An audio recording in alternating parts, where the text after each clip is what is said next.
then she moved over. She moves, yeah. If you turn to page, the last two pages are actually the last.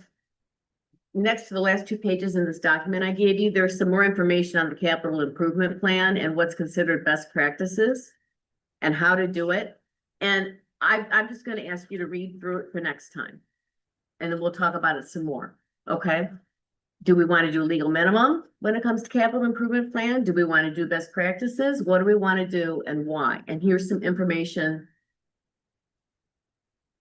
to look at that will help you make that decision. You see what I'm talking about? Okay, there. Go all the way to the end. It's like page, for me, printed out, 46. page 15 and 16 of the, yeah, you're looking at the whole agenda. I printed mine out. Okay, so we could, where are our next comments? Under secretary? That's where the next comments are. So we finished our discussion with 2.1. We're gonna come back to it next week. Is that okay? On the CIP, we'll talk more about how we want to do it and see if we can come up with a process. Are you okay with that, guys? Sure. Yeah. Can't wait. Okay, so moving on, next page, under 2.3, secretary. Let's just take a moment to look at Ken's comments are in red. He's making actual suggested changes and I'm making comments. So why don't we just take a minute and look at that? What page are you on? I'm on page 3 of the printed under section 2.3 of the draft I gave you. Yeah, so look for 2.3. Mhm. Okay. Wait, is that where it's the secretary? Yep, and you'll see that current language is there, but it's crossed out, and then Ken's language is in red. Oh, Okay, so just take a minute, and then my language is in blue. okay. My language is just talks about best practices versus legal, so we can decide what we want the secretary to do and why. So just take a second to look at it, okay? What both Ken did, can you see where I'm in? Okay, Yeah. both what Ken did and then the role of the secretary according to the 2 sample bylaws.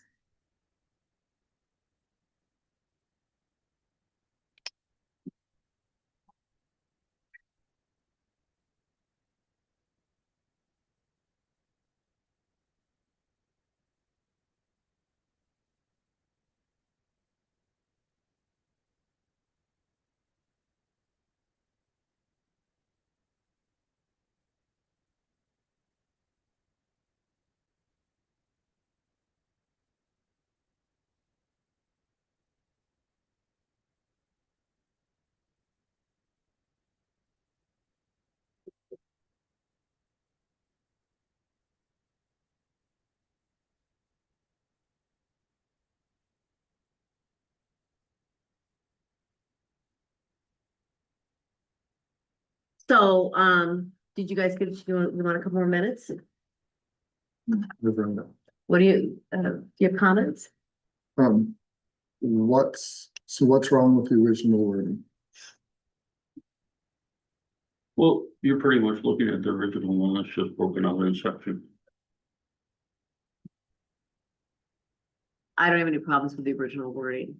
It does introduce in 2.3.3, the secretary is now preparing the agenda. So now we have the chair making the agenda or the zoning administrator in section 6, but also the secretary. So that's confusing. That's new.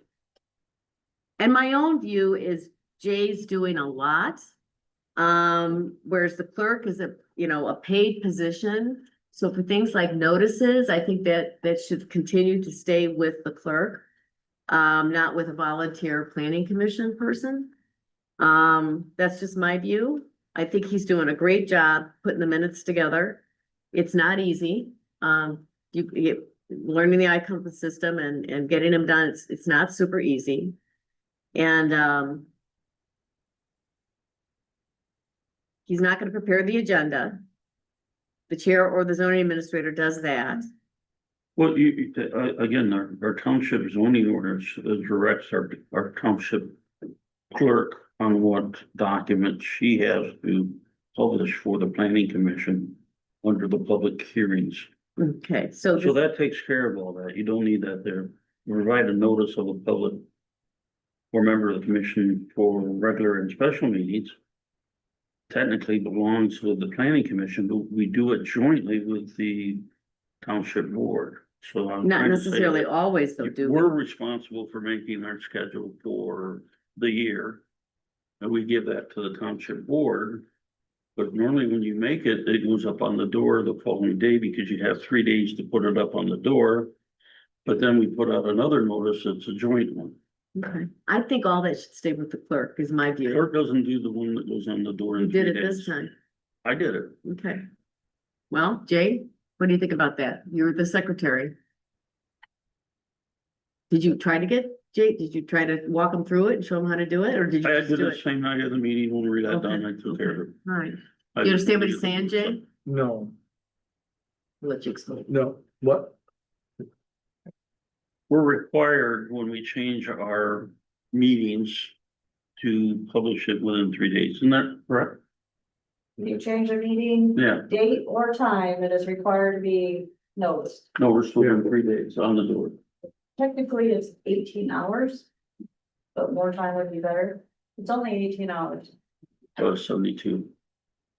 I'll have to look that up. So that's an example of legal It's minimum gotta be versus done best quick. practices. You can do 18 hours, but maybe it's better, The Open Meetings Act says 18 hours. Yeah. and that's legal minimum. That's if you're gonna have a meeting within that period, but if you're gonna move your regular meeting out, it says you have 72. Okay. So, Which is when we change it, we make that yeah, thing. and where- Kara does that. I did that this time. I think he's Because confused, Rob. we wasn't gonna have a meeting till after you, which means it wouldn't have got it posted till like 10 days after. So you're just talking about one notice, if I'm understanding you correctly, and it's the annual notice of when our meetings are. Yeah. And it happens on our January meeting, and we're going to re-elect officers, elect officers again, new officer, you might not even be secretary. That'll all happen in January. And, whoever the secretary is needs to do this. It sounds like it's a pretty simple thing, but I think that should be clarified. I'll try to work on a clarifying line for that it's just a one-time annual notice. I mean, are we making things complicated by trying to change this? Probably, What's what's wrong with what's here? You're the notice of like the meetings for the year? Once a year, meetings of the year. That's it. When you change those, That's all, in January. Okay. January, if you change them, if you don't change them, then It's a small. your next meeting is gonna be at right That goes now. in the newspaper, which I think the clerk publishes those. Yeah, jointly. We have no. I think we're talking about two different things. I think we are too. All right, we're at our 30 minutes part, so we're gonna close, if it's all right with you, we're gonna set this aside, we'll pick it up next time, and next time, if you would please. Take a look at the last couple of pages of this draft. There's a whole 2 pages to read, or page and a half, on capital improvement plan and what the 2 sample bylaws say about it, so we can have a proper discussion about that, okay? Any other comments or concerns? Well, why don't we go through this before we go all the way to the last page and do the capital improvement, because capital improvement is gonna take care of it. Well, we're done on the bylaws for now, because we've done 30 minutes, so we're gonna set it We're done. aside. And then the capital improvement plan, we'll pick it up next week. Okay, or next month, and we'll have a discussion, hopefully, on. How we might wanna do that. I'm not picking up a lot of eagerness to do it, Ken, I trust you're picking that up too. So then the question is, how do we do it? And that's what the last couple pages of this draft might help you guys think through a little bit. Am I being clear? What I'm, do you understand what I'm saying? Dave, you understand what I'm saying? Okay, thank you. Okay, so, the next thing on our agenda is, well,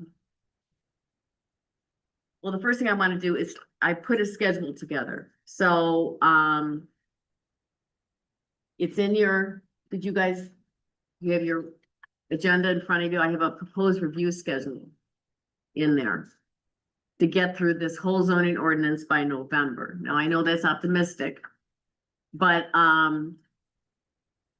I think you're gonna find that some of our hardest work has been done.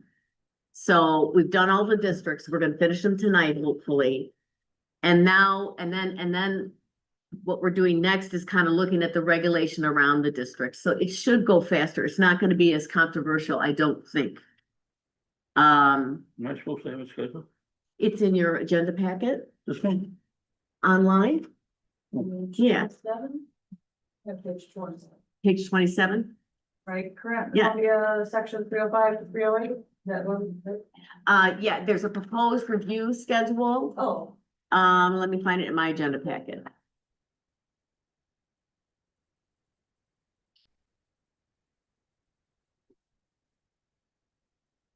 it's like 2 when we have front of the road.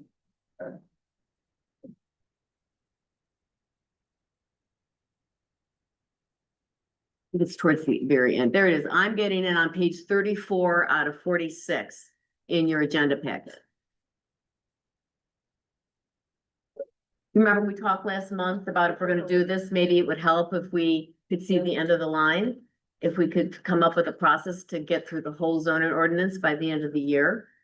Then by then, maybe the board's gonna be in a better position to make some of the decisions they need to make, and we can absorb those changes as we start 2027 with an actual rewrite ready to go. And by then, we will have been through the whole ordinance, done our gap analysis, and we'll be in pretty good shape to decide how we want to move forward. So, basically, the whole ordinance is divided into, 4 phases.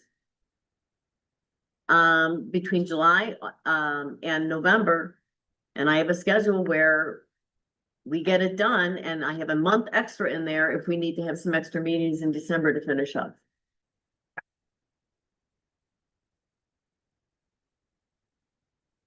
As long as it's not set in stone.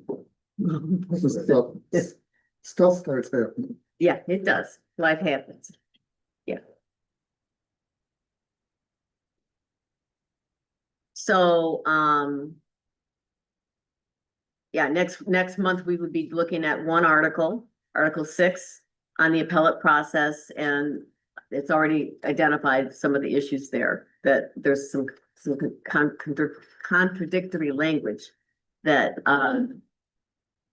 needs to be fixed sooner rather than later. And and I would suggest, if you haven't read it, read part 2, the strategic logic behind the schedule. Help you understand why things are being proposed in what order. And then we won't do the definitions separately. Instead, as we go through every section, month by month, we'll have these definitions that I gave you tonight right next to you. So, Ken, I gave you a copy of definitions, and I gave you a folder. Everybody got a folder and a set of definitions, and I'm going to suggest that you come to every meeting that we have with this folder. And it will include your definitions that we'll always refer to as we're going through each of the ordinances. And then I would keep, for me, I'm just keeping all my research in one spot, so that we're gonna have a really great compilation of research by the end of this process, in terms of gap analysis and where there's problems, and it'll be very useful. So I'm just suggesting that you guys keep it all together so we can refer to it easily. Most importantly, I'm gonna need you to bring your definitions with you every month. Do you want me to move ahead? We've talked about the schedule enough? Are they just the definitions that are already in the ordinance, or are they new ones? Nothing new. We're We're just just going going through it. We're just going through it, and we're getting gap analysis to help us go through it. I got a personal call from me. Okay. I'm surprised you're here. What's it like outside? Okay, we got really gusty here for a minute. We weren't sure. Yeah, it just passed, it was short, yeah, I was only driving back from Ghana, so. Okay. All right, so with that in mind, we can go into your agenda packet, and let's just look at we wanna look at the rest of, section 3, which covers, 305. We've already done sections 3.01 to 3.04, which are all the residential districts, okay? Now we're looking at the remaining districts. We have a commercial district, an industrial district, a mobile home district, and a commercial overlay district. And just take a moment, please, and look at the intent language. And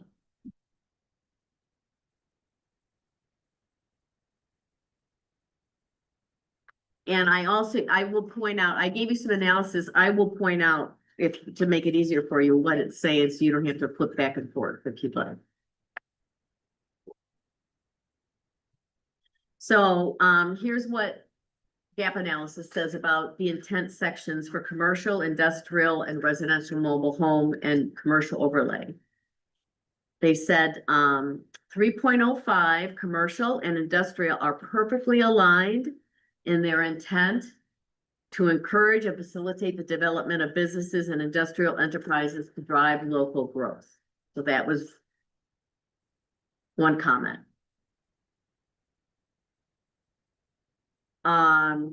Sections, commercial, industrial, and residential, that's 305, 306, and 307. Those three establish a mandatory site review plan to secure orderly development. So that's good, right? They're in common. But we There's just, power outage in the township. well, yeah, how much?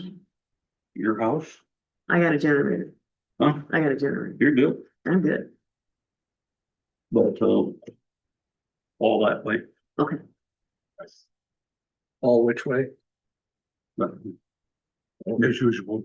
I can't tell if the generator running due to the fact the air conditioners are probably down too. I don't think it is. I don't think it is. Could you hear a generator running when you came in? I couldn't hear it. I put my hand on We have an it. issue, yeah, there's a power outage everywhere, yeah. Huh? No, I don't think the generator's running here though. We have lines. Well, we would if we had the generator. We were just trying to figure out if it was on or The not. generator can run the whole Yeah. township, including air conditioning and everything. I think. Anyways, it doesn't matter. So the takeaway, we're on the intent provisions of 305 through 308, which is commercial, industrial, residential mobile home, and Grand Junction commercial overlay. One thing I thought that was pointed out that I thought was helpful is all four provisions focus on shielding the township from negative spillover effects, including disruptive commercial layouts, mitigating blight. But what's inconsistent, and it gets a little messy, what's inconsistent with the intent provisions is that 3.08, the overlay district, explicitly allows a historical mix of commercial and residential uses. But then section 305, which is commercial, restricts residential to a second floor apartment, like up above a storefront or behind a storefront. And then in 306 industrial, there's no residential, total prohibition. And then in residential home, and then in the residential mobile home developments, there's this concept of a higher density impact being okay, rather than requiring a specialized site designed to avoid impacting other areas of the township. So you've got a lot of inconsistency in what our intent is here.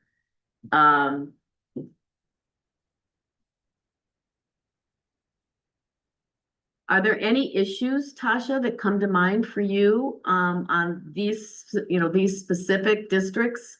No, my thought is the overlay is to allow both of them, because the overlay is in town where it's mostly residential, but you would prefer to have the commercial more in town. So the overlay is you can choose if you want to be commercial or if you could be residential. It doesn't necessarily promote having the two uses on the same property. You could more pick which one you want to be. Mm-hmm. And then the mobile home park, those are reviewed by the state of Michigan, so we don't really review those anyway. It's really the master plan they've been developed, but was saying that County Road 388 will eventually be part of the South Haven Town South Haven would be moving this way and would have the most growth on the Right. 88. So, And but, I think we designated as future use of commercial all the way through. but I kind of think of all of the intents, these ones are kind of better ones than the residential ones. Hmm. Just kind of say more what is happening. The gap analysis said, that they share broad administrative pathways, but that a direct text comparison reveals significant conflicts, conflicting goals, and regulatory mismatches. So we've got commercial, industrial, mobile home, and overlay, and they all are, is that helping us to have it that complicated? Are we that comfortable with what we've done here? In terms of how we defined them? Because are we getting people to come here and develop? No, because we don't have the municipal water sewer, so. Yeah. Our township specifically would be better for more residential development than industrial. I know some of the farm, things, the industrial will have is more farming. But, we're not gonna get an industrial factory. No. Have water sewer, so Right. we would need to focus on, town, which if you read our overlay special uses in the special use, it's a hot mess. Mhm. So number one, that's one of the things Mhm. definitely on the list. It's in here, yep. Yeah, to kind of clarify those. For commercial, you can't have a house in the back of it. Yeah, I mean, it makes sense, or, that's, Right. they always mix the commercial. What you would like, so if you're in town and you would like the live work kind of thing, where you have your business and you could have a house. Then that would be a decision that you could possibly make. Or to rented, But long-term rent. generally, most commercial, you don't have the two on the same property. But. But here you can actually have one above on a, yeah, or behind. Which is yeah. very hot, yes. Which is Have we fine. had anybody do that? Do No. we have that kind of structure? No. I guess I'm trying to ask a root question. So Yeah. the railroad tracks, the auction guy. I don't remember what his name, who had the car or the auto sale, The Mike. red, red, and he the built red, that. yeah, yeah. So that would be an example of, he could possibly have his business and then have some sort of living quarters. An Yeah. apartment upstairs. Yeah, so as an example, that would be a good example, or if the store had a second story. Or if the store owner wanted to live on the property and there was room, they could have a house on the same property with the store, So so the it's old kind of bait, this, the old bait store used to have the guy who lived. yeah, lived so in it's that. kind of this work, live. Kind Well, the of, Mexican restaurant, they live there, don't they? the Mexican restaurant. Yeah, used to be, the Hudson's, Yeah, they have living quarters. yeah. The grocery store in Grand Junction is now the Mexican place. Oh, okay, When I, was a kid, they lived think they- upstairs and they had the store from Yeah. that too. yeah, it's kind of the same. Yeah, it's been going on for years here. Yeah, so sometimes that is a draw for people that, oh, I can live there and have my business, or possibly like the school, if they would, the old school, if they Yeah. wanted to. There's two buildings, live in one and turn one into so I think it's a good tool. I Okay. don't think our ordinance is really worded that way to allow for it, so.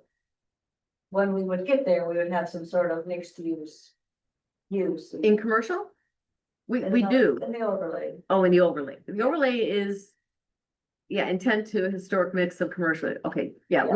we'll get through Yeah, the but the- primary uses and all Yeah. that. Itself, correct, it probably says no residential, which is very fine. No, commercial allows, the Well, one where there's no residential allowed at all in industrial. Yeah, right, and I assume there isn't any. Yeah, I but don't think so, I think. there's it's not like a not- non-conforming issue or anything Yeah, like that. I think whatever's industrial is the, This blueberry is pack, the blueberry. Okay, factory, Okay, yeah. all right, there's lots of those now, yeah. okay, so not wanting to create a problem where there isn't one. These districts are pretty much working for us. They could definitely use the overlay language of the uses needs some. Primary use, Yeah, okay, there's okay, a few problems with that process. that could definitely be worded better to Okay, be a better flow. But in general is, I think, well, let's keep going. I mean, let's keep, so when we get to That's actually 308. amending. that's the 308, yeah, and I'm aware of that. We're gonna get to that. It's actually in our, we're gonna get to that naturally. Do you guys want to move on to area and dimensionals for a second? The next. So we don't have any, the takeaway that I'm getting from the intent provisions, that we don't have anything here we're really looking to change. There's nothing particularly problematic. They do have very different uses and purpose, and we're okay with that. Is that right? As they should, yes. Okay, Mhm. okay, so then, are you on the next page would be the area and dimensional regulations for those 4 sections. So the big takeaway here, I think we probably do need to fix, is that 12,000 square foot limit on residential is carrying over to commercial and industrial, and that just doesn't even make sense. It's the same for all the districts. Why would we do that? Why would you want an industrial or commercial on 12,000 square All feet? of our districts are, except for the ag. Why would we do that? That's too small. I don't think. The other thing is the residential stress environmental impact and Well, yeah. and industrial and commercial actually try to build up density and don't make any comment about septic and water placement and lot size. Yeah, you could definitely not get a commercial septic and well on 12,000 square feet. Yeah. But it is very common for the commercial district to actually have a smaller parcel size. Which I always thought was really weird. So if you read like other people's ordinances, their commercial district typically has a smaller lot parcel size. Is that because it's like retail, like a coffee shop, that kind of thing? But is that because they have infrastructure? They have Yeah, this infrastructure. could be, Yeah. yes. Oh. They have Since you don't infrastructure. have that, you have to have a commercial system, which it can't be mounted, it has to be in the ground, so. You know, if somebody wanted so the Dollar General has a rather large parcel. Yeah. Because of the septic and well. Okay, But okay. definitely that on the list to change. Yeah, do you have any thoughts on how we would go about doing that? What do you see done elsewhere? Well, I think I would try to have a conversation with possibly the health department. You know, your septic has to be Mhm. so big, your well, so they're kind of already have size. And then they have to be so far from each other. And then you have to have a septic, a drain field, and a reserve now. So possibly finding out the sizes of those. And then kind of then making a footprint of it. Is that something? Well, their size to the kind of business it is, though, too, Mhm. I would imagine. Right, so if you had more bathrooms, it might have to be larger, Mhm. just as an example. But if our commercial really does kick in 388, then we would have larger parcels. So. But I don't know if they would, But I think our assessor told me that the health department is not recommending 1 acre. As a parcel. well, the health, they have always had it as an anchor, And that's been kind of the thing. South Haven Township, where there's no municipal water or sewer, it's an acre lot size. But what happens if, and now we talked about this with residential as well, so what happens if we do that? Now, aren't we creating a lot of non-conforming lots in our township from an administrative standpoint? Isn't that kind of a nightmare? Well, we would be, but we would then be helping the future parcels that are created through the land division. Mm-hmm, So we would be creating usable parcels, because if someone today created a parcel that's 12,000 square feet, I don't know that they could actually build on. So depends on the land and, I don't know how many Danielle is getting. Probably more is happening in the ag, the land divisions than in the smaller ones, but. Be something to, well, I think most of those have to be 100 feet road frontage and 400 feet. yeah, so then in our So- non-conforming section, if you have a parcel that was created legally. Then your parcel size is grandfathered, so Right. you'd still be able to build on it and use it, we're not taking that away, we're gonna get to that, yeah. so. But if it's So- not conforming, you lose it. And if there's a disaster. you can't, if it laps over into another property, you can't, we're gonna get to it. It's gonna come up naturally. If the Or land if you division's lapse over on required another 3,000 property. square feet, right? We'll get to it in a second, yeah. Well, that's the big takeaway on the area is this, is there, we don't have to develop a consensus, I'm not trying to push it, I just kind of wanna know what your thoughts are. Do you think this is something we wanna think about a little bit more? Lot size? And, If a land division requires 100 by 400, then we probably ought to move to 40,000 square feet. Because that's what the land division requires. So the land division says if you have a parcel that's less than an acre, you are required to have approval from the health department for a septic one. It doesn't say you can't create one, it just says you have to have an approval. And I don't know, I don't always do that, but that's what it says. okay, That would almost be a special land use. It wouldn't be a special land use, I think it would be, I'm in favor of having.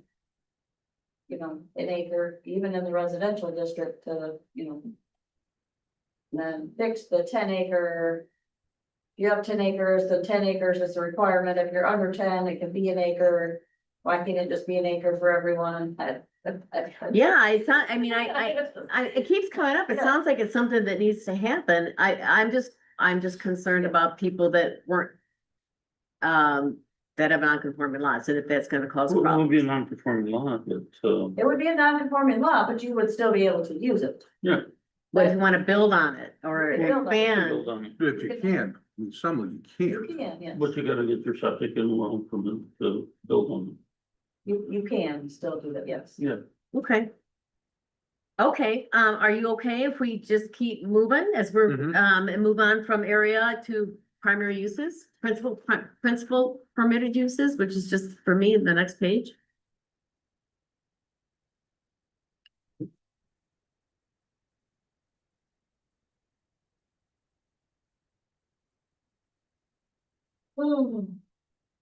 Where do we move it to? Principal permitted uses.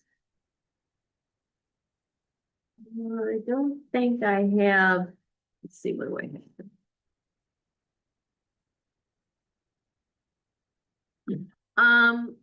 They're sloppy. So, yeah, for example, the overlay doesn't have any, The overlay is in the special land use section. meaning what, when it comes to special uses? So if you are in the overlay and you wanna do something, you then apply for a special land use. I just meant the uses are in the special land use. In the section special land use section. For the overlay, Is that more complicated than it needs to be? yes. Okay, how would we fix that? You would take it up, you would have it not be a special land use. It would be. Right in the It'd ordinance. be in so like. After the commercial district, you would then add the overlay Yeah. into. Yeah. It would have its own section. And then you would then, like all the districts, you would have your regular permitted, and then you would then have your special uses. But the way it's written right now, everything goes to the planning commission for a special use. Any use that's in the overlay. That's, yeah. Well, I think that if you are R2. R1, and you wanna build a garage, then you then just build a garage. But if you wanna be commercial in the overlay, then you go through the special land use process.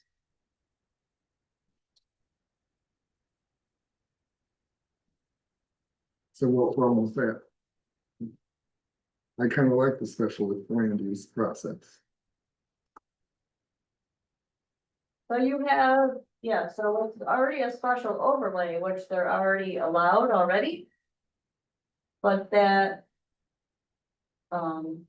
Would be nice because you have a lot of residential, with now the potential of commercial. So. I just think it could definitely just be worded better. But having it as special use isn't a bad thing, because it is almost densely residential, and if now someone all of a sudden wanted to put a bank in the middle of it, then. people should be notified. People should know and Yeah, have some input. Yeah.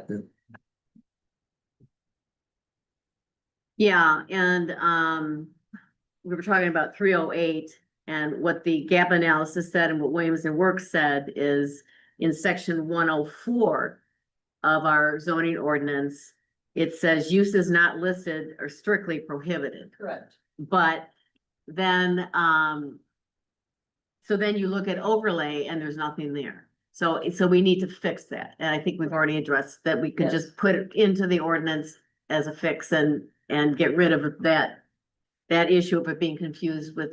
Correct, so all of the prohibition. uses can still be a special use. Mhm, We would just have its own its own section section. and not it hiding in.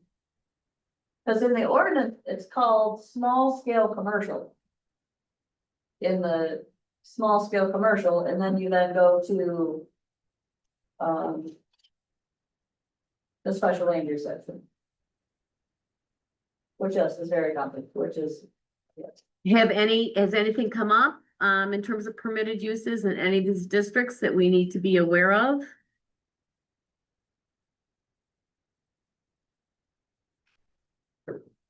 Any residential desire to change anything at all? Anybody, or again, not wanting to make a problem where there isn't one? Are we generally okay?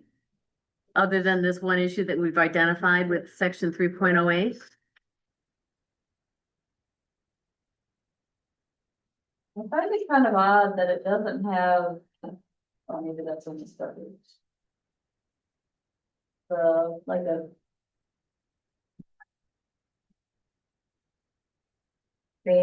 Or a hospital, church. Oh. right. Yeah, some of those words have to be changed. It's in the special use, I thought it's okay. Okay.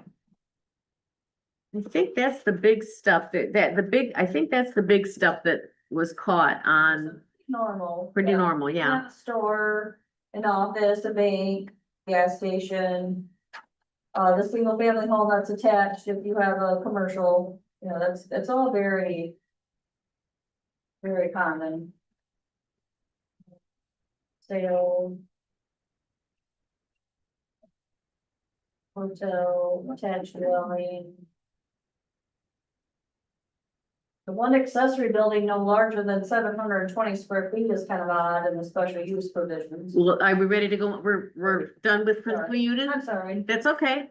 I was just kind of reading. That's okay. But we can. Let's move on to special uses, if that's okay with you guys. Mhm. The very next section. Do you have it? I rather than just someone.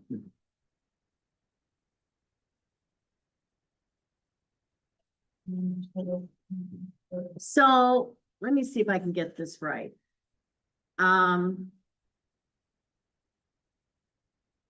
believe what was identified as one of the biggest issues with the special use section was that the zoning board of appeals does not have authority over special use decisions that Correct. are appealed.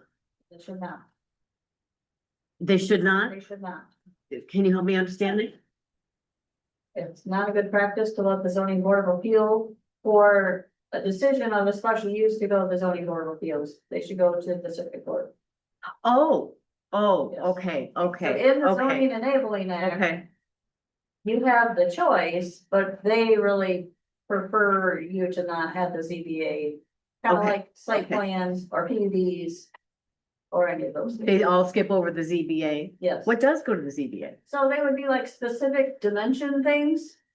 So if we had a site plan review requirement where you needed to have a 10-foot setback.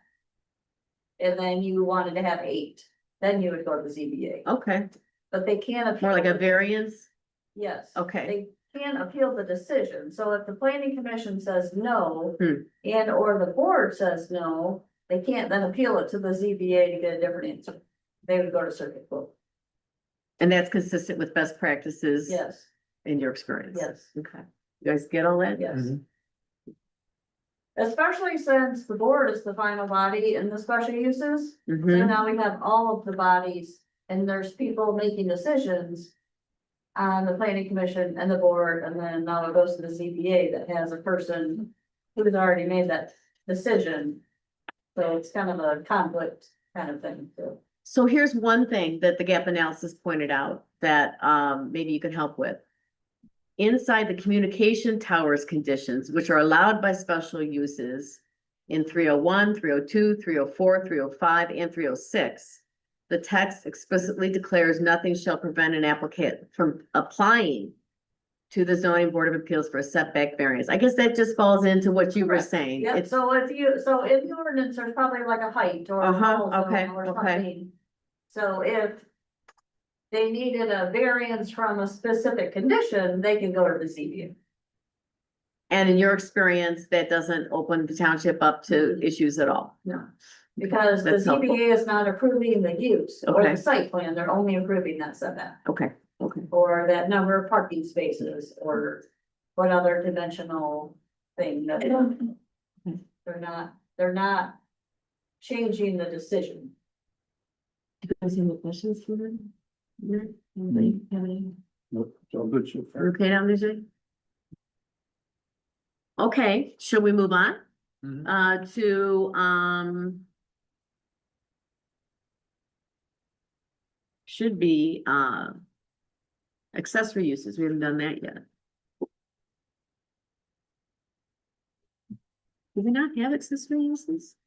Oh, here it is. Yeah, yeah, I got it. Yeah. Yep.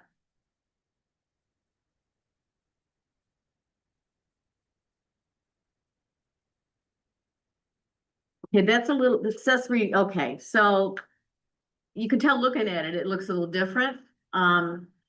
So there are permitted accessory uses in commercial and industrial, but nothing under mobile homes and nothing under the overlay. Can anybody have some history on that? Well, mobile home parks are approved by the state. So we don't approve mobile home parks.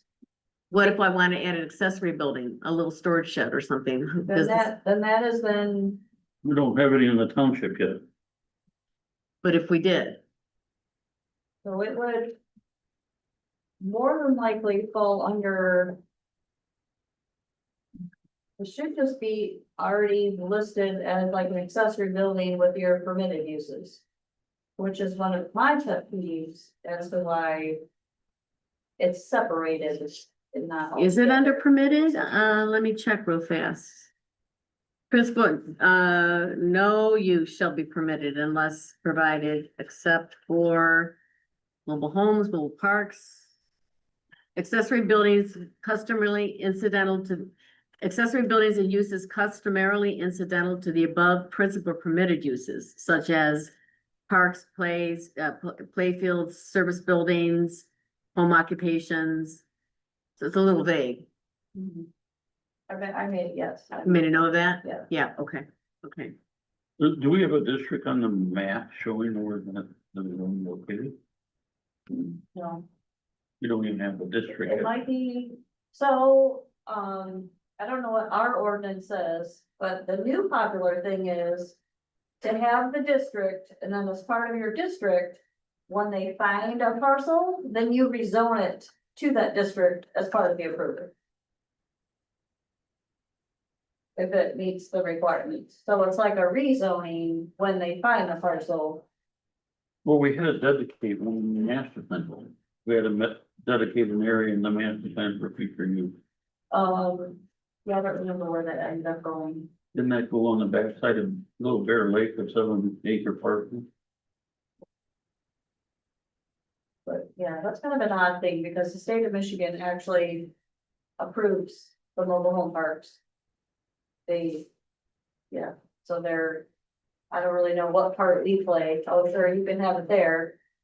I don't know if we really look at their site plan, maybe their infrastructure, but the state of Michigan approves the part. They have to already go through the state for the part themselves, so they're kind of a weird, Has anybody knocked on our door to do a park here?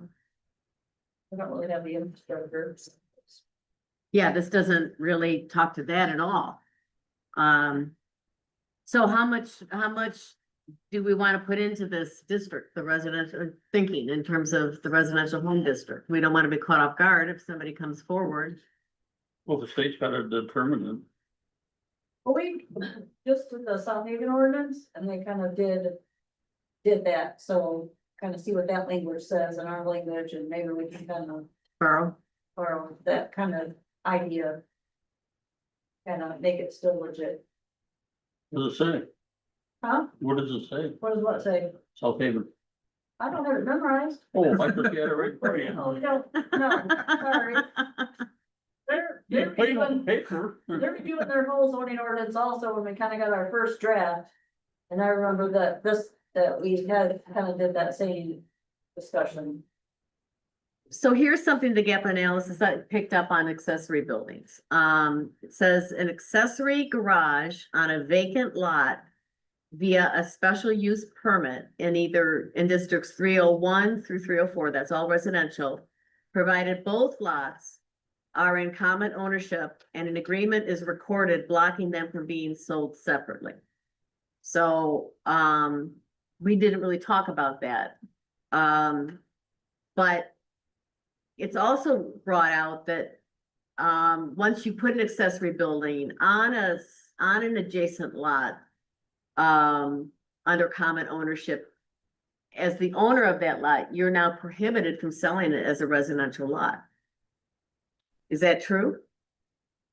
That putting the accessory building on that vacant lot, You have to sell the parcels together. yeah, and and is that well stated enough in the ordinance so people know what they're doing when they do that? That ordinance definitely needs some Okay, help. okay, That topic needs to come back up and it needs to be. Eliminated. So right now, we have one where their house and their pole barn are nowhere by each other. mm-hmm. So in their deed. But they're in they have to record a contiguous, deed. are they on contiguous lots? No, Okay, separated, okay. correct. The ordinance doesn't say that they have to be by each other. Well, didn't you read it? It said I thought it, No, it does not. It just says you have to have, adjacent. same footprint, no, it just says you have to own a house in Columbia Township. It doesn't say they have to be by each other. That's the flaw. So we have two. It was not changed. No, I mean, No, that is- before it used to be contiguous, it wouldn't. Can't you remember, even if it was across the road, but they had to be. does an adjacent part explicitly permits dwelling on an old, on an old lot of record, this is a 205 restraint, this is what. So long as the property doesn't come into common ownership with the adjacent parcel, this is a very confusing section. So you've got the accessory garage on a vacant lot in residentials 301 to 304, provided both lots are in common ownership. Correct. And an agreement is recorded blocking them from being sold Correct. So they separately. didn't have to be by each other at all. The current ordinance does not require them to be by each other. That has Wow, to be special issue. Wow. To do that. it does, yeah, it does. When was that changed, Tasha? The ordinance that I have does not have the 200 feet. I don't know when it was taken out, but What would you I mean, so has anyone ever come to you caught off guard that they suddenly realized they lost the ability to? well, I tell them that you have to sell them, they Okay, have to then be sold together. before you, is anybody, if we haven't had a lawsuit or legal issues on this, okay, But the text definitely needs help, help, yes. what would you suggest? Just Well, generally, I think the initial idea of it are the lake lots where you have your house on the lake and then you have the street and then, the back lots. And then you would then have those have the same parcel number and you'd have the garage across the street. I don't think the intent was to have your house over here and have a garage, 6 miles away. so you wanna make them adjacent or So- contiguous or something like that, I know that there is some contention already with the topic in general, huh? of possibly just not allowing it at all. So when we get to that, there will probably be that discussion. Not allowing combination of lots for an Just accessory not building? allowing having an accessory building on a lot without a dwelling at all. Oh, okay. Well, that's allowed in residential, as long as you're next to, As long as you have a dwelling in Columbia, mhm, and then you have another lot with your pole barn. okay. If it is thought to continue with allowing them, then I think that having this building closer to your house would help, would definitely need to be that. okay. and some other things need to be fixed with it also. With all of the lakes that you have a lot of, your house is over here, and then the street, and then you have your vacant lot, that's just very, with all your lakes, you have a lot of it. Then you have all these crazy fire lanes that Yes, yeah, correct, so. I think it's a nice tool if it's written correctly. Then there's gap analysis, it talks about a restraint in provision 205, which will go over that section differently, but it's bringing it in because we're talking about districts right now, and explicitly 205 explicitly permits building a dwelling on an old lot of record, so long as the property hasn't come into common ownership with an adjacent parcel. Which would be a plat, so if you own a lot that is 30 by 100, as an example, that's giving you approval to build on it if you meet all the other requirements. That's what that's saying. So the plats, the lots in a plat are, you know, 30, 40, or 50, typically by 100. Mhm. So if you owned one of them, that's saying you could build on that. It's not making it non-conforming. You can Okay. build on it. It's Okay. giving you that kind of a approval. Okay, for an accessory building. That's what this is, for an accessory building. or you're saying at a house. Anything. I just, it just in general, correct, so you can build a house or an accessory building. The 205 refers to any type of building structure. It does say, permits a building a dwelling on an old lot, yeah. But that's where you need a septic and water and then Yes. garage you Yeah. don't. Correct. You need how? I'm not a huge fan of that particular kind of language, but. No, that's. Yeah, and just once again, the gap analysis pointed out something I already mentioned, but you don't seem to, it doesn't bother, you don't seem to be bothered by this concept that building an accessory garage might kills the future lot status as residential, and that people know that. Should that be in the ordinance there's, so that it's clear? well, it says they have to be in common ownership, and then it says you have to sign an agreement, so the ordinance does say that already. Could you knock the accessory building down and separate the lots again, if you wanted to? Could you do that? You had enough room. Yeah, I don't know why you couldn't build a dwelling and then make the parcel conforming, and then the special use would go away. okay, I think if you had this agreement and the parcel was large enough for you to actually build a dwelling, then we would want them to build a dwelling and take away that nonconformity of not having a dwelling. sure, Then that would then just, the agreement would then go away because now you have a dwelling. it rectifies itself, yeah, okay, Yeah. I think that one of the problems in the past was that someone might have a very nice house, someone owns the vacant lot next to them, puts up a building that is detrimental to the nice house that's next to them. And so if the other person who put up the building lives somewhere in Columbia Township, that would be okay. And that was part of the issue in the past where they had within 200 feet of their own house. So therefore, whatever it is that they built would impact their house. So Yeah, and I'm not sure at which point that 200 feet was not, but. Yeah, the ordinances that I have don't have that in there, but Well, that was amended in October of 2010. To do that, you remove it.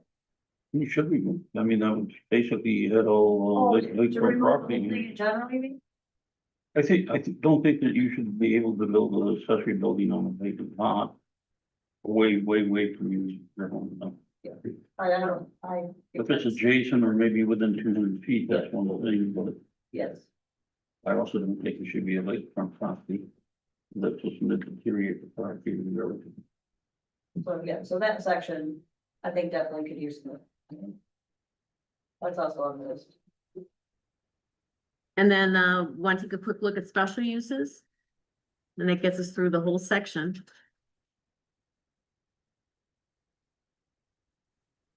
Um.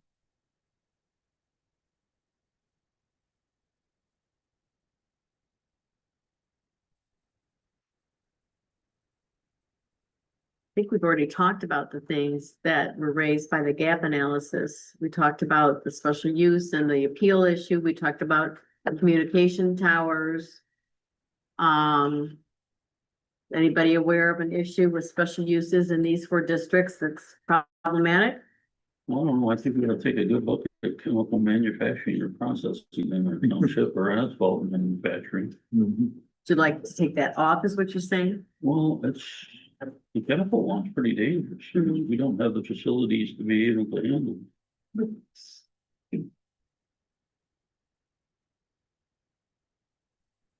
How does asphalt manufacturing compare to like a giant excavation site, you know, where they're, Well, asphalt manufacturing is also another dangerous, thing.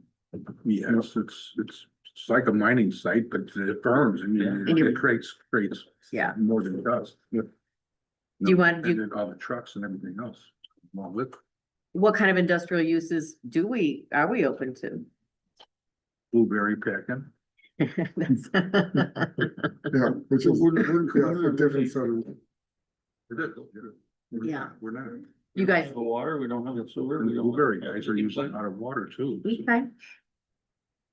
And that number 1 in particular bothers you? The chemical manufacturing and the asphalt manufacturing. Wait, why is it even in there? It shouldn't even be in there. Right, right. Making cyanide, I don't think that'd be good. Was there mining too at one time in one of these? There might have been.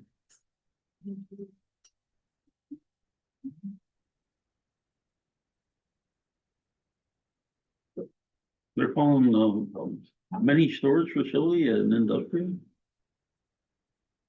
Yeah, I saw that, the special, commercial, you mean? I'm looking, Commercial. yeah, commercial. So they're industrial. and they're Is it in the- 306. Huh? A large warehouse is common to be in the industrial, the mini No, I storage. agree with that. So So that'd be like. Really, shipping. so it looks like it's commercial. But it says mini storage facilities, Yeah. indoor storage, industrial. The mini storage. It's in commercial and not industrial. What it is? Commercial.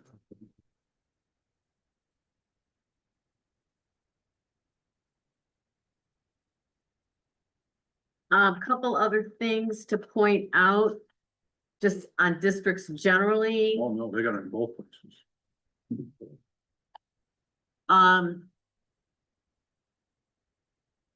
there's an administrative gap of sorts. Which mandates publishing a public notice for ordinance amendments and a district map.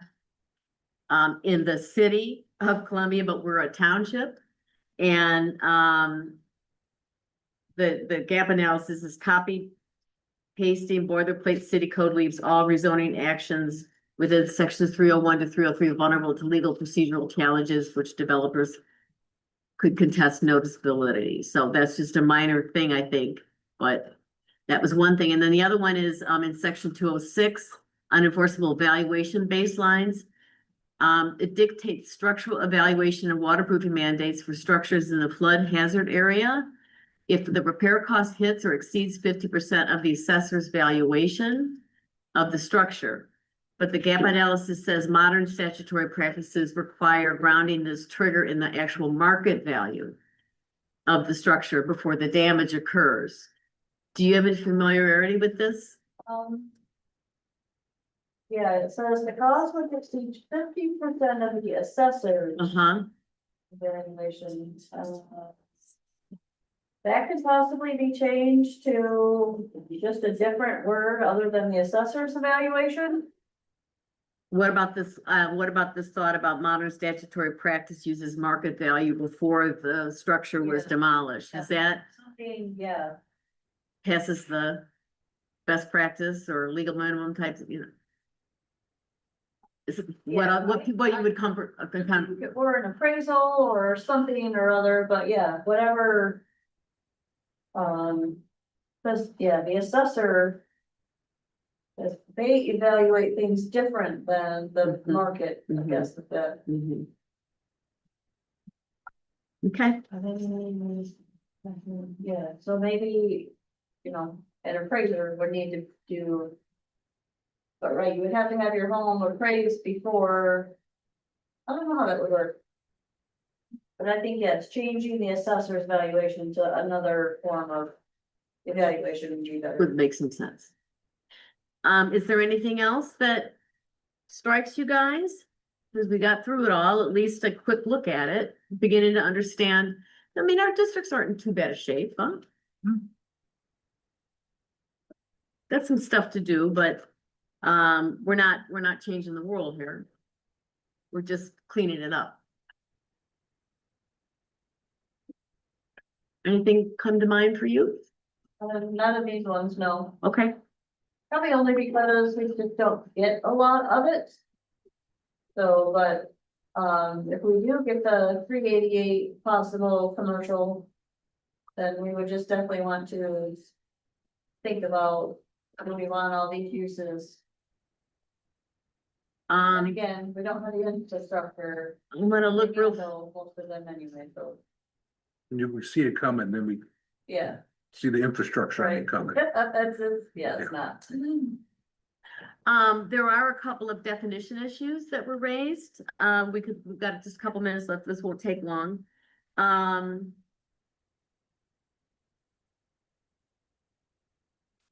Okay, so section 308, which is the commercial overlay, we know it has this mix, historic mix of commercial and residential. But then in section 704, under the word compatible, it requires that a new use simply not produce sound, odor, dust, or light in excess of ambient conditions within 30 feet. So the gap is, according to the analysis, that the definition lacks a positive operational metric. Without an updated definition, the planning commission lacks specific legal framework required to safely approve a multi-use or adaptive mixed-use structure without colliding with section 104, which has strict unlisted ban. So we've got this commercial overlay with a mix of uses. We've got a strict ban in section 104. And I guess we've actually talked about this already, that we just need to be a little more careful about, Well, what's the definition you were reading? I'm sorry. compatible, the word compatible. Okay.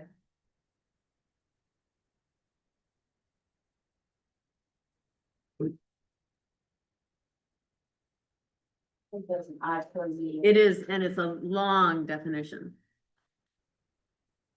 And they're saying the word compatible is generally, negative. It does say, it does have a positive sense. A use can have a positive influence upon the existing uses, but it's very vague. It's very vague. Which typically it is anyway. You know, a lot of the site plan review and special use talks about like harmonious with the neighborhood, which is kind of a compatible with the neighborhood kind of term, so it's a popular term.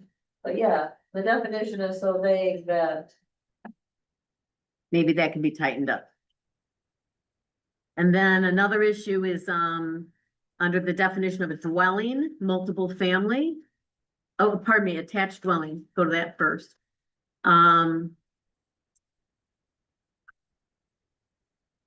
Attached dwelling is a one-family dwelling attached to a commercial use structure.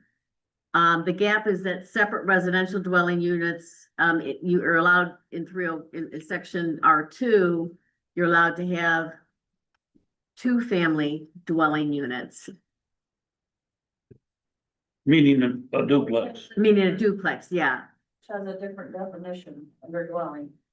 it does. So so I think this is correct. You do? An attached dwelling in our ordinance refers to a dwelling attached to a commercial structure, In the commercial district, correct? yeah, okay. Whereas in a duplex is under dwelling for two family. And, yeah, Yeah, so an attached dwelling is not a duplex. okay. And then the other definition is dwelling multiple family. So section R2 sets out specific area and dimension parameters for two-family dwellings. Section 705 under dwelling multiple families says that these buildings are used for independent occupancy by more than two families. And the gap is section 302 dictates 12,000 square feet per dwelling unit for 2 dwellings. But neither Article 3 or 7 glossary establishes clear minimum lot baselines or definitions for other high-density configurations, Because we don't allow them anywhere. except overlay and commercial in behind a building. So does that work? Correct, so we do not allow multifamily, which is 3 units together anywhere in the township. Okay, So this definition is something that is not allowed anywhere. yeah, I didn't know that. Did you guys know that? Did you know that? 2 was the max. I didn't know that. Yes, so it's a definition and that's kind of the analysis, Yeah. is that we have a definition and it's not stated anywhere. Okay, That's because it's not. okay. So if you would like it to be allowed somewhere, then we would need to put it somewhere. Well, I think that unless you have on a lot of land, you're gonna run into the same issues. Correct, which would Yeah. typically be in a high density or a multifamily district, which we don't have. Which you- And I don't know that we're required to allow. I don't know that it's one of those exclusionary zoning things, Mhm. so. Ganges Township doesn't allow them either, so I know other townships. Don't allow them because they don't have the infrastructure, so. Okay.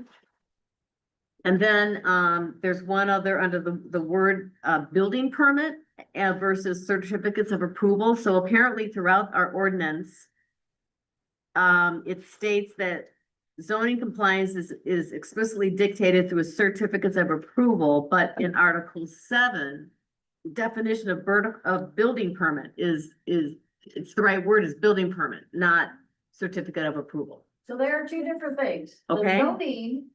The zoning approval is called a certificate of approval. The zoning approves the setbacks, the type of structure, the zoning ordinance things. The building permit is for the actual construction of the structure.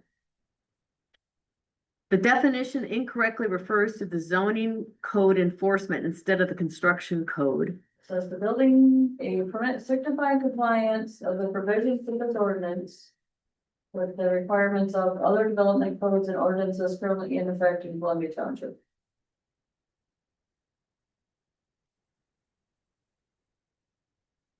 Well, they want us to put our I'm a actual huge code in fan there. of it. Okay. I'll make a note on that one. Okay. But yeah, our ordinance doesn't call it a zoning permit, it's called a compliance approval. Okay. So when I issue a zoning approval, it's called the certificate of approval. Okay, okay.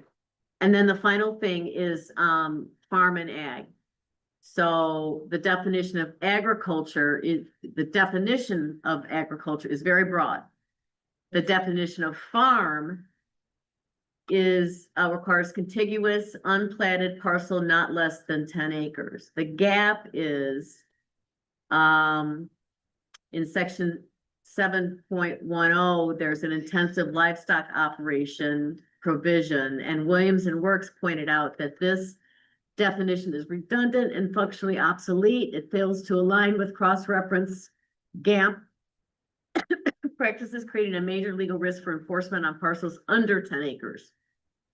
Does that sound right to you? For intensive farming operations? I mean, what, all you could add would be, what could you even have on less than 10 acres? It would be an intensive chickens, rabbits, Got chickens right across the street, yeah. Pigs? and really? Yeah, those are like the huge. Where they? Yeah, the pigs and yeah. So is it, this seems to be saying the GAMP allows it, and we don't. Correct. Does that sound right to you? Yeah. So it was the definition of ag. Sustainable undeveloped land for the production. And other, okay, then the other one was farms.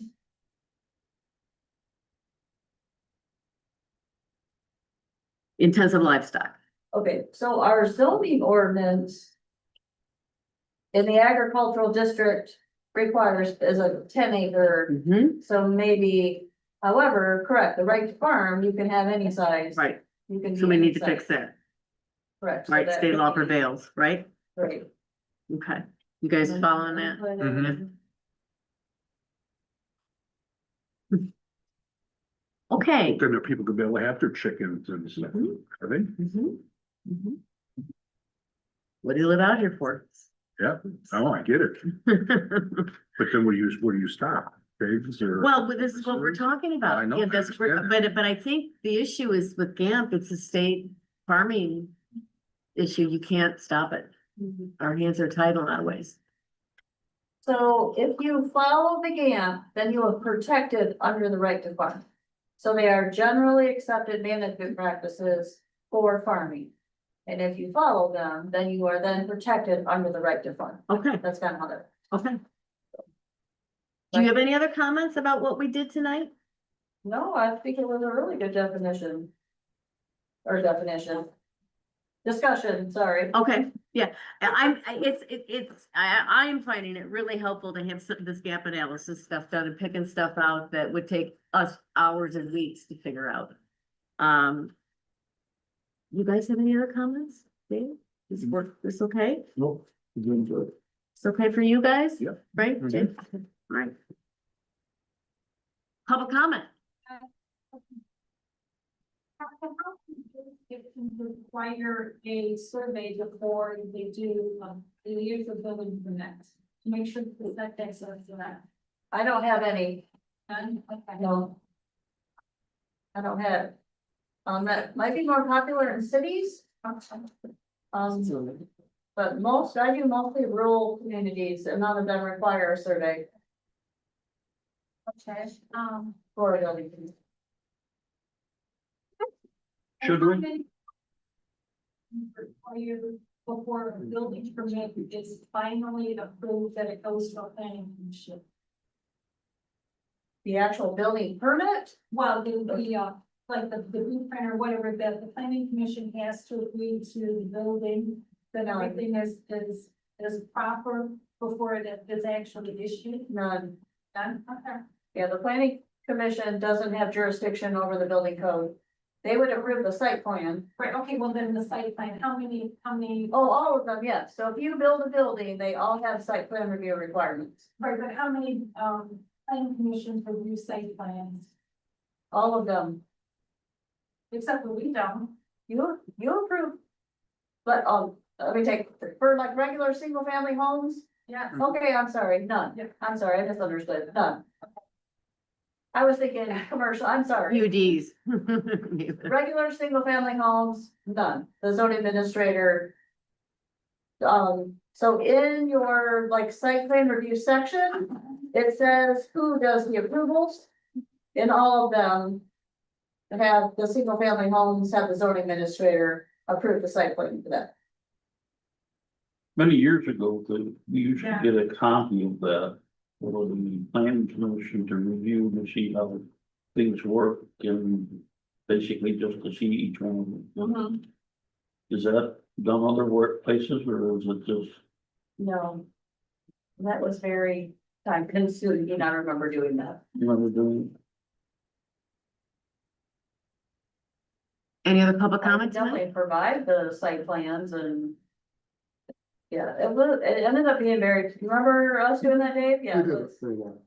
Yeah, and then I didn't know who was actually looking at them or if anybody cared, and then I had to wait 3 or 4 days before I could issue the permits and.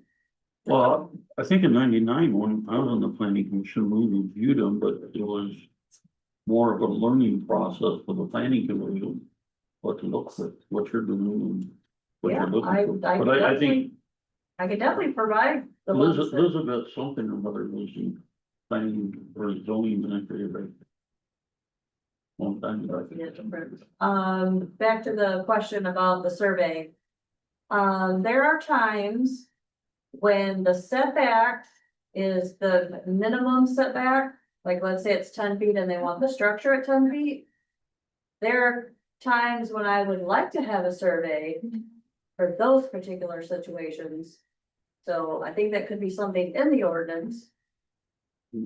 Like the zoning administrator may We require. wouldn't be in a survey. lawsuit if we had a, So that, when I Exactly. get those applications and everything is really tight. Especially the one on. That Andy built on accident without a permit. I was super happy that I had the survey because his site plan he provided wasn't even close. So, and then the architect did a site plan that was different than his, so that one kind of worked out, because a lot of the builders have it surveyed and then provide a survey of where the house will go in the setbacks. But we don't, I don't wanna say this in a bad way, but a lot of the good old boy contractors, you know, are, you know, sometimes we don't get there, but Well, I think it's I'm very. not really sure important. exactly what the language would say, but yeah, if there was a provision that could maybe give the authority to require a survey if there is a site that's questionable, that I could then require that. I think would be. Well, in regards to that house, actually, those four homeowners were, yeah, that's something that they really did not. Yeah. want. It was too late in the process because it was too far in the building process. So, yeah, so there's, and then, yeah, especially those small lake ones. Where you're not really sure where the boundaries are and. But it's, Are we finding those people that are doing things that they shouldn't do? are we finding them? Yeah.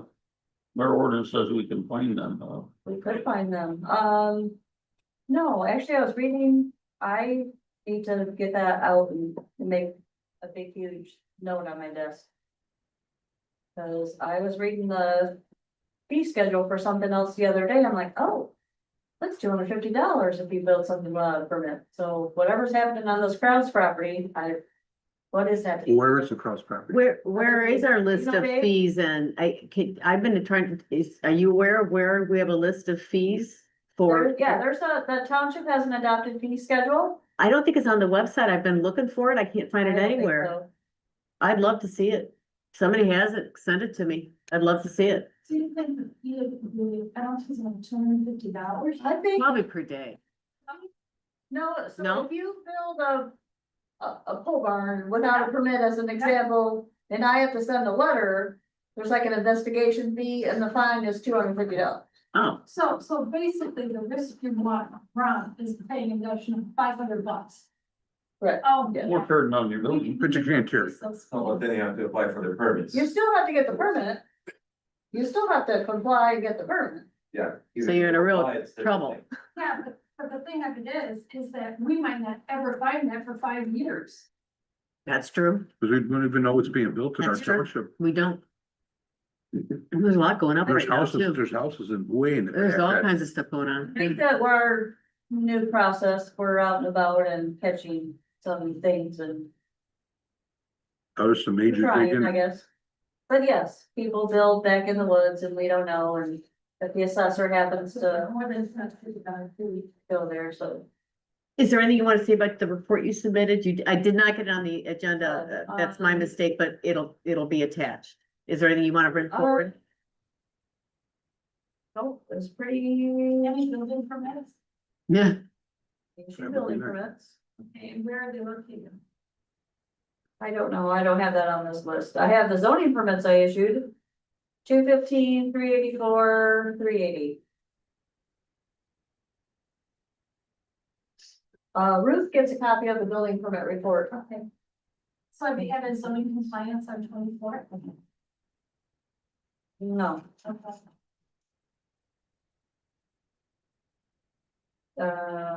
sorry, it's kind of still reading. That's all, mostly what's happening. Okay. Any other comments? Property for sale, sorry, I didn't. mean to- There is a lot. I know. There's several- So a lot of the calls are, a property is for sale and what can I do with it kind of thing. So, Anything else? Anything else from anybody want to make a comment from the commission? Okay, thank you for coming. Meeting adjourned at, we'll say, 7:57. 7:57.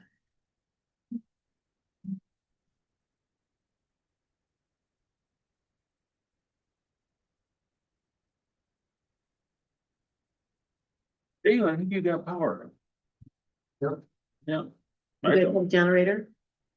We do a lot of power, you said? No, it looks like on the outage map, it's, the power outage is across the street from here, Oh, directly across the street. Woman got hit did you real ever hard. get your generator? Did I get one? Yeah. did you ever get Oh, one? yeah, I have a, it's a manual though, it doesn't, not an automatic. Okay.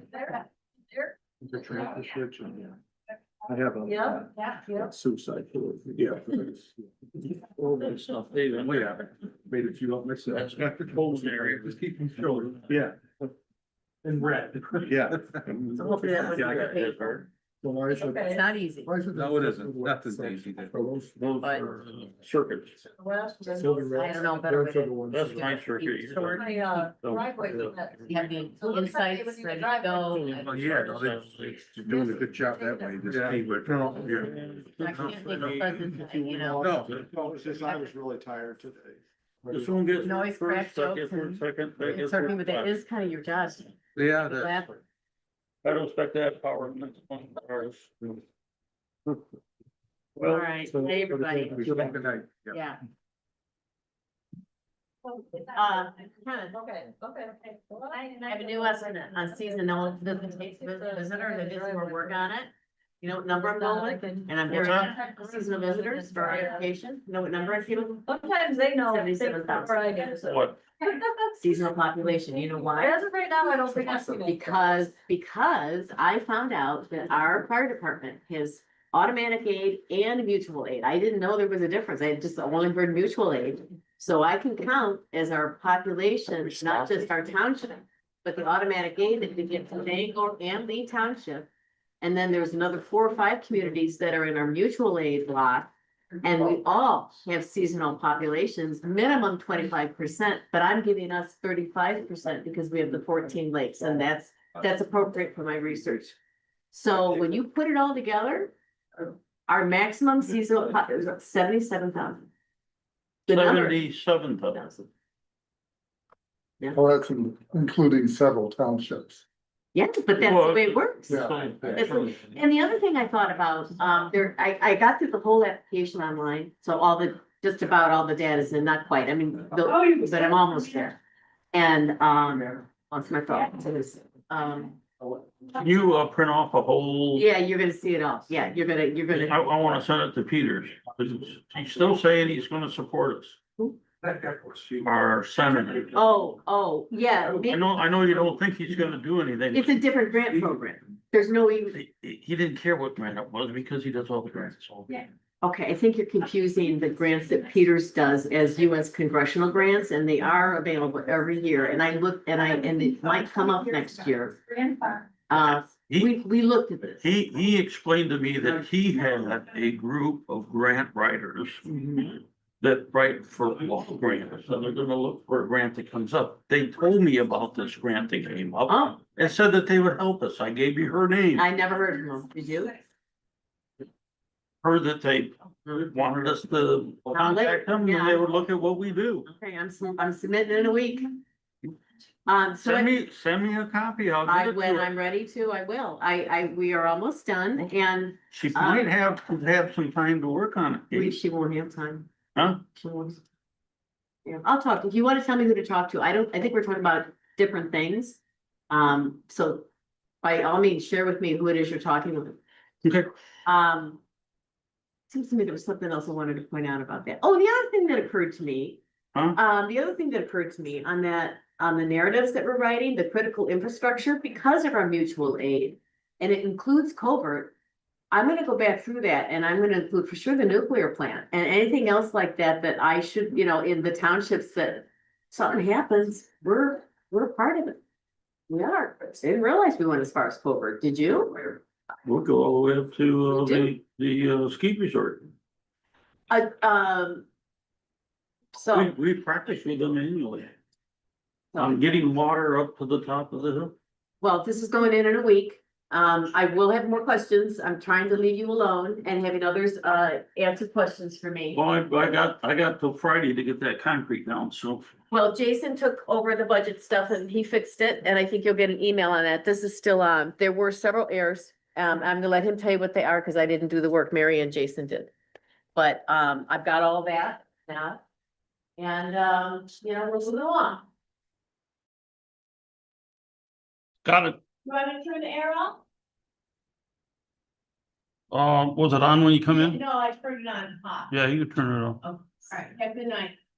Yeah.